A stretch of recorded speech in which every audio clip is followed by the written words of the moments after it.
Hi Libra, kamusta? Welcome back to Pinay Angel Tarot.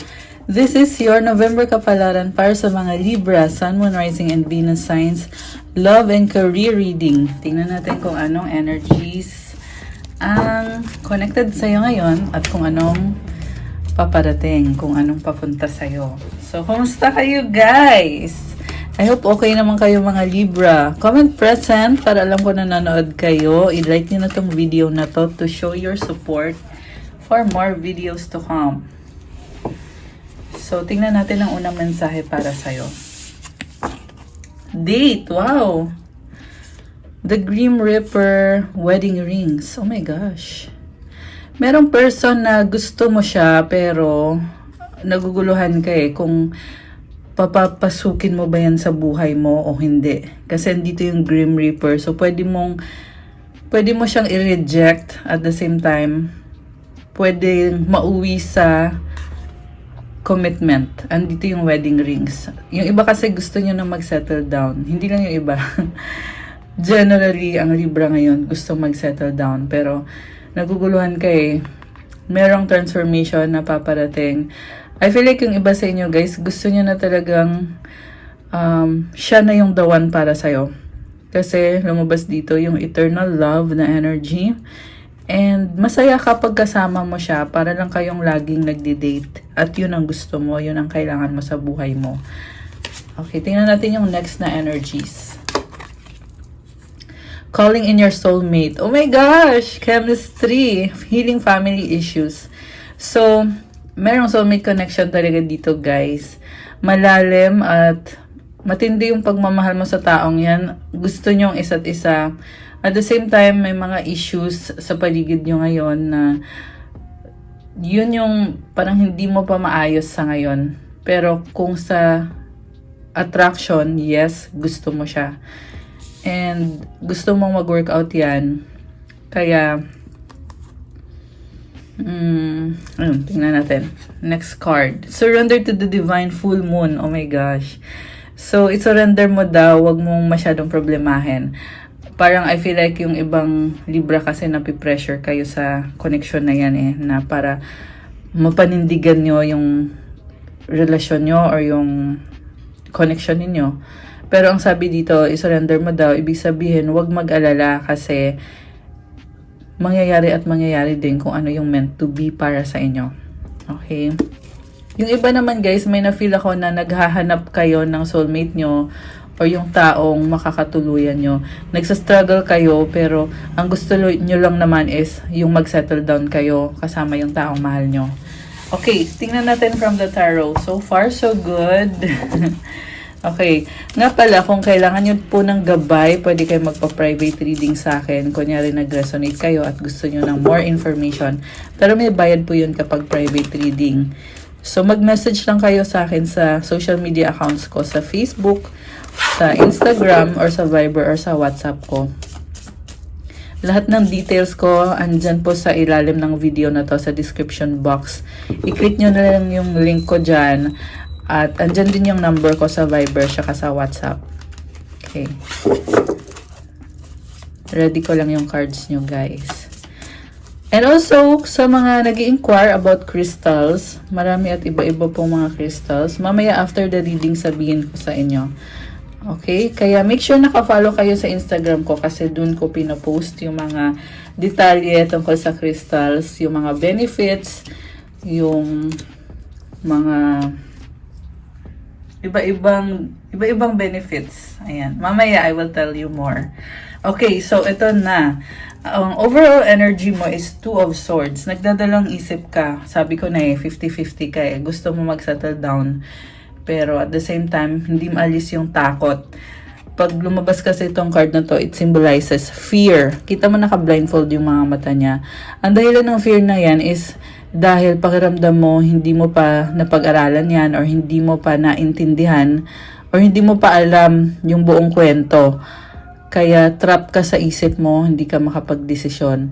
Yung iba naman sa inyo, binubuksan nyo yung isip nyo sa possibilities na siya na nga yung the one para sa'yo. In other words, 50-50 ka talaga sa ngayon. May time na parang feeling mo hindi, may time din naman na, na okay, Tingnan natin guys. Sa recent past, Three of Cups, the Hanged Man, and the Hermit. So, nagkaroon kayo ng friendship ng taong yan, kaya pinag-iisipan mo kung, iniisip mo yung best para sa'yo eh. And masaya ka sa taong yan. Parang nagsimula kayo bilang friends, pero yung gusto mo talaga is magkaroon ng long-term na happiness. Kita mo merong hagdan, nalaglag si Hermit. Ayan, merong hagdan, oh. So, dumating ka na sa point na iniisip mo na, yun na nga, mas masaya kapag may partner ka eh. Matagal din ata kayo naging single. Ayan, yung Libra na resonate sa reading natin. Since matagal kayo naging single, gusto nyong magkaroon ng totoong relationship. Yung iba naman, naging barkada nyo muna or friend nyo muna yung taong yan at pinag-isipan nyo ng mabuti at ng malalim kung hanggang friends lang ba or mas okay ba kung magkarelasyon kayo. So, sa current energies mo, tumalikod ka. Ayan. Tumalikod si Libra. Bakit kaya? So, Eight of Cups, Death and Rebirth, and Knight of Swords. Malaking transformation. Nagbago ka eh. Merong pagbabago sa'yo. Tinalikuran mo yung isang sitwasyon at binago mo yung sarili mo at nagbabalik ka. Merong nagbago sa'yo. So, sobrang mahal mo yung taong yan at nakita ko dito, binigay mo yung best mo sa kanya emotionally. Pero, I don't know kung bakit ka tumalikod dito. Mamaya ika-clarify natin. So, I feel like, kagaya nga ng sabi ko sa overall energy mo, 50-50 ka eh. Kailangan mo lang talagang maintindihan yung mga bagay-bagay. Kaya ka tumalikod. So, sa near future naman, Ten of Pentacles, King of Wands, the Hierophant. So, merong legacy. Alam mo, nakikita ko dito, sobrang committed ka. Kaya siguro tumalikod ka dahil sa takot na mamaya ibigay mo ng lahat ng meron ka. Tapos, hindi pala siya yung magpapakita sa'yo ng pagmamahal na gusto mo. Pero, lumabas naman dito ngayon na sa totoo lang, gusto mo na talaga yung taong yan. Idealistic ka kasi, dito yung Hierophant. So, yung pagiging masyadong idealistic or by the book, minsan guys, mahirap din pag ganyan kasi nagiging sarado yung utak pag ganon, 'di ba? Kasi may mga standards ka na dapat ganito yung mangyari, dapat ganyan. Ayan, tas kita mo yung hagdanan ulit. So, unti-unti kang lumilevel up. And sa paraan na alam mo na healthy para sa'yo. I feel like pinoprotektahan mo yung mental health mo. Kaya ka, when it comes to investing emotions, talagang nag-iingat ka and tumatalikod ka muna eh pagpakiramdam mo na ay mali. mali yung binigyan ko ng emosyon, yung sitwasyon na binuhusan ko ng pagmamahal. Hindi pala yan yung para sa akin or hindi yan yung gusto ko. Kaya ka tumalikod eh. Pero at the same time, na-feel ko din dito na inaayos mo yung sarili mo. Kaya ka umalis. And then, nakita ko din na bumabalik ka or babalik ka din eventually. Sa ngayon lang yan na parang confused ka eh. So, mag-clarify tayo guys. Gamitin natin yung isang tarot cards ko. Bakit 50-50 si Libra or bakit nagdadalawang isip? Bakit? Comment nyo din kung ano yung situation nyo. Ayan, i-share nyo din dyan sa comments. So, ang lumabas na cards is Knight of Cups. Knight of Swords pala. The High Priestess, Nine of Cups. Alam mo, Libra, meron kang pinagdadaanan. Pagbabago, biglaan, mabilis ang pangyayari. And meron kang realization. Nagbago ka talaga. Pero hindi mo na kailangan sabihin. Kumbaga, nasa isip mo lang na meron kang na-realize na ay ganito pala dapat. At the same time, nag-explore ka, nag-aaral ka. And overall, masaya ka. Nagkakaroon ka ng breakthrough. Ayan. So, bagong-bago tong energies na to. Realization talaga to, guys. And then, andito yung Queen of Swords. Nagsaset ka ng boundaries. Parang ano to pinapakita mo talaga na ganito yung standards mo, ganito yung dapat mangyari sa sitwasyon mo. So, parang feeling mo kasi inaabuso ka ng taong yan, kaya ka nagsiset ng boundaries. Okay. You're coming from a place of fear. Kasi naman sobrang vulnerable ka Alam mo yon, konting ano lang, masasaktan ka kagad. Kaya sinisigurado mo na dapat nagkakaintindihan tayo, dapat hanggang dyan ka lang. Okay. So tingnan natin yung nasa recent past. The Chariot, Four of Wands, and the Temperance card. So sa past, masaya kayo, super. Sa bottom of the deck, merong strength. Baka may kadikang Leo, meron ding Cancer, merong Sagittarius, Pisces, Taurus, and Gemini, Scorpio. Iyan yung mga signs na posibleng kadir ni Libra ngayon. Alam mo, talagang tinatry mo talaga mag-workout yan at very romantic, Knight of Cups. Super in love ka naman sa taong yan May partnership kayo. Nagbo-blush ka pa So, alam mo yun, secretly, sinisecret pa talaga Pero mukhang, sa nakita ko halata naman na in love ka sa taong yan. And, tulungan kayo Nagko-collaborate kayong dalawa. So, ito na yung sinasabi ko na ano ka, vulnerable. Parang mahiyain ka din, Libra. Alam mo yun, may gusto ka sa taong yan, pero nahiya kang aminin. Pero halata naman. Nahiyang aminin, pero halata. Ayan kasi nagtutulungan naman kayo ng taong yan Kaya, alam niya, di ba? So, the Tower, Ten of Cups, parang ano ka ngayon, grabe yung kaba mo, matindi. In love ka ngayon, Libra. Super. Nakikita mo yung sarili mo kasama yung taong yan na kayo na magkakatuloyan kayo kasi sobrang mahal mo siya. King of Cups, Three of Swords. Pero sa isip mo, hindi maalis yung takot talaga.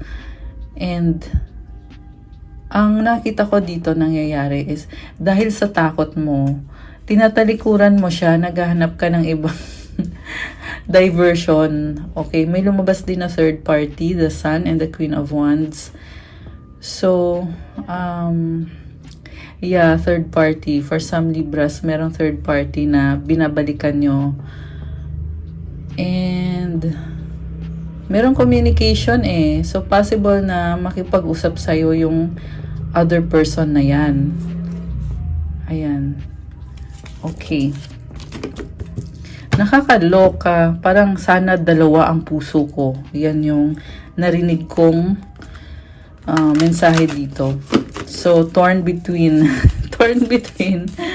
Okay, pero since general reading, hindi po lahat ay merong dalawang options. Okay, Libra, hindi lahat. So, pero yan yung nakita ko dito na super in love ka. Pero bakit ganun? Tinatalikuran mo yung love. Ikaw yung tumatalikod din. Okay, so, clarify pa tayo, guys. Six of Swords, Justice, Seven of Wands. Dahil pala sa fear. Pero, pinipilit mo sarili mo na wag matakot Three of Cups, Eight of Pentacles. Oh, okay. Pinag-aaralan mo talaga yung options mo. At parang naghihintay ka kung sino yung mauuna. Parang ganun yung nangyayari. Kasi ang dami mo din ginagawa sa buhay. Yung iba busy sa bahay nyo, sa work nyo. Yung iba kasi wala namang work. So, meron kang pinagkakabisihan na in-invest mo yung energies mo dyan. At the same time, merong person dito na kino-consider mo na siya na yung magiging the one. Ace of Wands, gusto mo, yung taong yan, sobra kang attracted at excited ka. At the same time, nahihiya. Alam mo, Libra, nakita ko sa'yo, parang hindi ka makakommit sa ngayon. Knight of Wands and the Four of Cups, Two of Wands. Okay, comment dyan yung Libra na resonate dito. Kasi, nakita ko kasi sa'yo, bakit ganon? may taong super in love ka pero hirap kang mag-commit dahil sa fear. Pero sinustok mo siya, hindi mo maiwasan na mag-stalk at pag-aralan mo yung taong yan. Ikaw din naman nahihirapan sa ginagawa mo, King of Swords and the Five of Swords. Parang wini-wish mo talaga siya pero hindi ka mapakali eh. Soulmate mo yung taong yan. Kailangan mong magdesisyon, Libra. Pero bakit ayaw mo? Ayaw mo magdesisyon pero hindi ka naman mapakali. Ayan, nakakalokang reading ng Libra. Diyos ko, day. So, ang masasabi ko lang sa mga Libra dyan na hindi kayo mapakali, dami niyong options, pero isa lang naman yung totoong mahal nyo. Ang masasabi ko lang, kailangan pumili ka ng isa lang. Kasi kung marami kang options, hindi ka uusad, guys. Walang mangyayari. Hanggang isip-isip ka lang, hanggang inspiration ka lang. So, parang na-feel ko din sa'yo na ready ka na, pero may doubt ka sa sarili mo na lagi mo iniisip na hindi ko pa to kaya, ganon. Take note na kapag paulit-ulit yan sa isip mo, na ma-manifest mo yan. Kaya iwasan po mag-isip ng ganon. Iwasan magsabi na hindi ko kaya. Instead, baliktarin mo, sabihin mo sa sarili mo na kaya ko. Ganon yun, guys.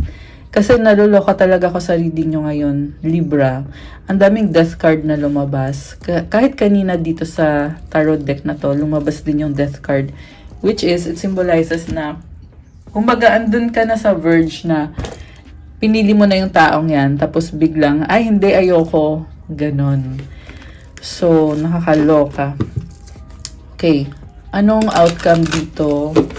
Well, alam nyo na yung outcome, nasabi ko na eh. Tingnan natin kaya yung feelings ng taong yan. Ano naman ang feelings ng taong yan?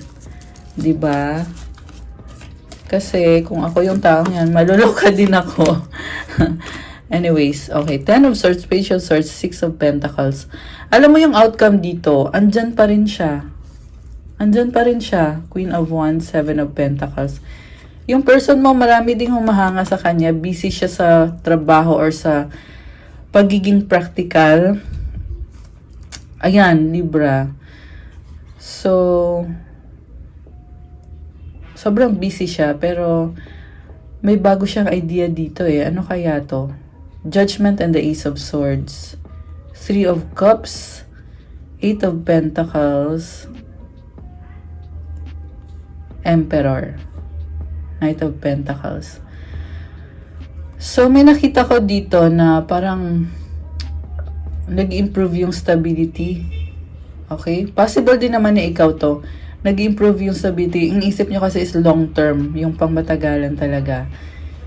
And, may nakita din akong reconciliation. So, yung person mo, possible na magiging okay kayo ulit. Ayan, nakakatuwa. 2 of Cups, tsaka Queen of Cups.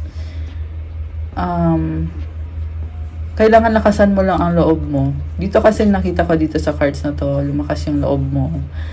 Iniisip mo yung pang long term ninyo ng taong yan. Kaya magkakaroon ng reconciliation. Which is nasabi ko to during the reading na kapag positive yung finifeed mo sa isip mo, positive din yung magiging result. Yan yung manifestation, guys eh.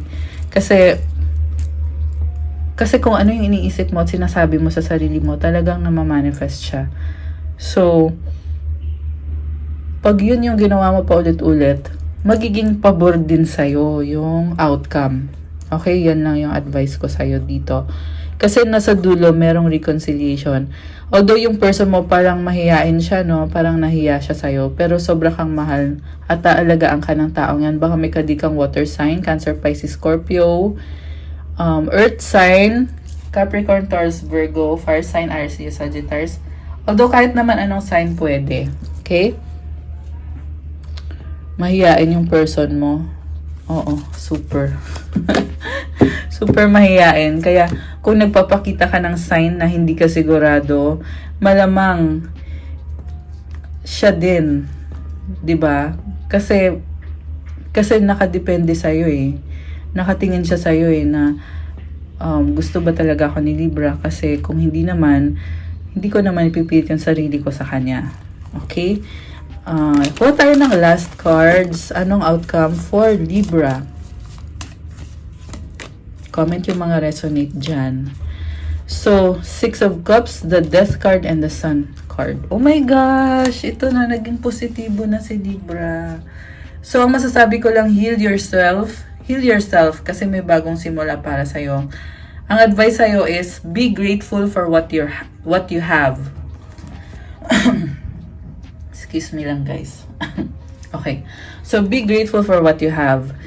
And merong ups and downs, definitely, oo. Pero yung memories nyo ng taong yan, naka-engrave na, hindi mo na pwedeng i-deny. May pinagsamahan na pala kayo ng taong yan eh. Dito yung Six of Cups energy, oh. So, ang nakita ko dito, wag mong sayangin. Yan yung advice para sa'yo. Wag mo sayangin, baguhin mo yung sitwasyon. Kasi konting-konti na lang mapuputol na yung pise. Konting-konti na lang. So, again, andito yung feeling na parang 50-50. Diba? Sa huli, decision mo yon. Kasi kung pinili mo yung dark side, so, edi dark din. Malungkot, walang pag-asa, ganun yung mga iniisip nyo eh. Kung pinili nyo naman yung brighter side, masaya, may celebration, and nag-a-adjust kayo, merong pusa nag-a-adjust kayo sa taong yan. Ibig sabihin, nagiging compassionate ka, nagko-compromise ka, and yan yung, for now ha, mukhang yan yung advice ko sa'yo, compromise. Ayan, compromise. Ano pang ibang mga mensahe dito or mga energies connected sa love story ni Libra? Busy. Okay. So, busy, paulit-ulit sa isip. So, sinabi ko to kanina na busy ka pero sa isip mo, hinihintay mo yung taong yan or hinihintay mo kung anong susunod na mangyari. Parang, ang nangyayari is, inisip mo, andyan lang naman siya, hindi naman siya mawawala. So, bakit ako mag-e-effort? Diba? Pero sa totoo lang, kakaisip mo ng ganyan, walang nangyayari. Kasi, yung, yung energy mo, natutuon sa pagiging busy. So, yun. Okay.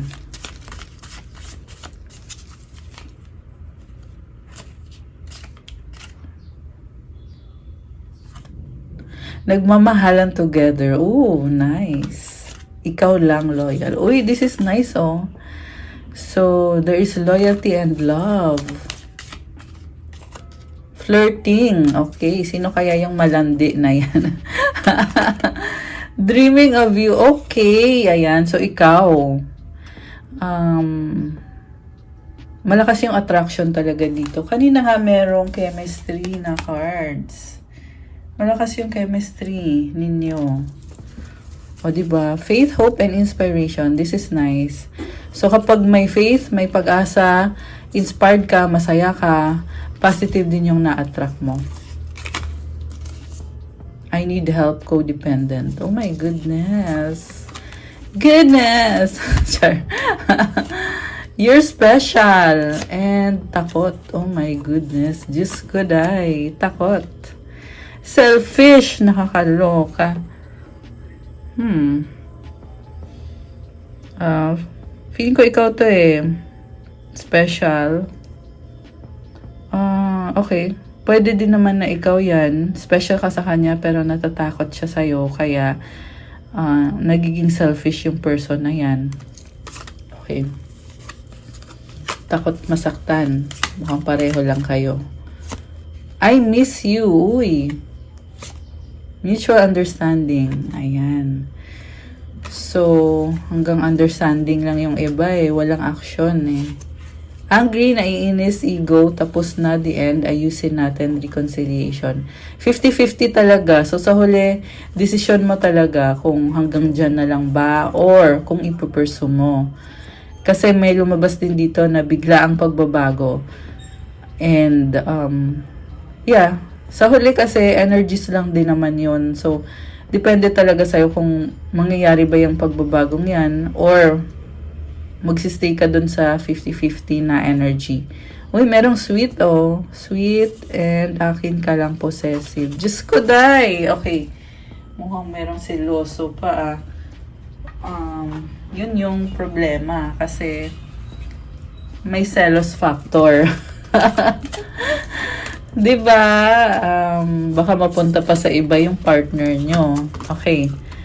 Advice para kay Libra, self-love and companionship. Oh my gosh, ang ganda ng card. So, excuse me. Show me how to love myself. Show me how to take care of the inner child. Show me how to be kind within. When you step into self-forgiveness, so much can change on the outside. Patawarin mo daw muna yung sarili mo. Pag nagawa mo yon, yung sitwasyon mo, magkakaroon ng pagbabago. Companionship, when you fully bless and embrace your aloneness, you're ready for the ones who are meant to be with you. May I welcome this solitude knowing that it will open the way for all healthy relationships. So, ang gusto mo lang naman talaga is yung healthy na relasyon na sinusuportan niyo isa't isa, andyan kayo para sa isa't isa. And, kaya ka merong ganyan kasi kontento kang mag-isa eh. So, ang hanap mo lang is yung someone na makakasama mo. Masaya ka na sa ganun. Ayan. Mahal mong sarili mo. Priority on loving yourself. And finding someone na makakasama mo habang buhay. Ayan. Oh my gosh. I love the cards. Ang ganda ng vibe na nafe-feel ko dito sa'yo, Libra. Just be positive always. Ayan. Okay guys, that's what I have for you, Libra. Libra, para sa yung November kapalaran. Thank you for watching. I-like nyo na tong video na to at subscribe sa mga bago sa channel na to. Please do like guys. As a content creator, kailangan ko yan kasi yan yung nagpapatakbo sa channel natin. Para tuloy-tuloy lang yung pagbigay sa inyo ng free love and career readings dito sa channel na to. Also, sa mga nag-i-inquire about private reading, yes, meron po at yes, may bayad po yun. Message lang kayo sa social media accounts ko. Sa Facebook page ko, Pinay Angel Tarot, ilalagay ko dito at sa description box yung link. Mag-ingat lang kayo sa mga fake accounts kasi merong mga scammer na kinokopya nila yung content ko tapos nagme-message kung kani-kanino para mag-reading daw pero hindi ako yun. Kung gusto nyong ako talaga, or I mean, kung para sure lang kayo na hindi scammer, i-click nyo yung link dito sa ilalim ng video na to. I-click nyo yung more dyan. And pwede nyo rin ako message diretso na lang sa Facebook, sa Viber ko at saka sa WhatsApp ko para sure na sure kayo na ako talaga yun. So, nasa description box din yung number ko sa Viber and sa WhatsApp. And sa mga nangangailangan naman ng crystals at nag-i-inquire, yes, marami at iba-ibang crystals po ang meron. Available sa aking Instagram. Meron for love, meron for mental health mo, ito. This is for anti-stress and very calming and magaan lang. And meron ding syempre nakakatanggal siya ng stress. And for self-love, merong for protection against electromagnetic fog, itong Amazonite. Isa to sa favorite ko guys kasi maliban sa nagdadala siya ng healing sa'yo at nagbibigay ng good health sa'yo, tinatanggal niya yung electromagnetic fog or kiniklear niya yung isip mo, yung energies mo. And this is also about balancing the yin and yang or masculine and feminine energies. Uy, bagay to sa mga Libra kasi Libra is Justice card yung symbol ninyo, which is about balancing of your masculine and feminine energies. So, I would recommend this Amazonite para sa inyo, Libra. Marami siyang benefits and isa sa mga kakaiba dito sa crystal na to is yun nga yung sinabi ko na tinatanggal niya yung electromagnetic fog. So, lalo na kapag kayo ay laging nasa computer or gumagamit ng gadgets or palagi kayong nanonood ng TV or yun, kailangan nyo to. Also, pyrite to attract money, for stability, for authenticity, and for your creative and artistic works para mag-excel kayo. Napakaganda ng pyrite. Namamagnet nyo din yung money. So, also this citrine, pang-attract din ng money.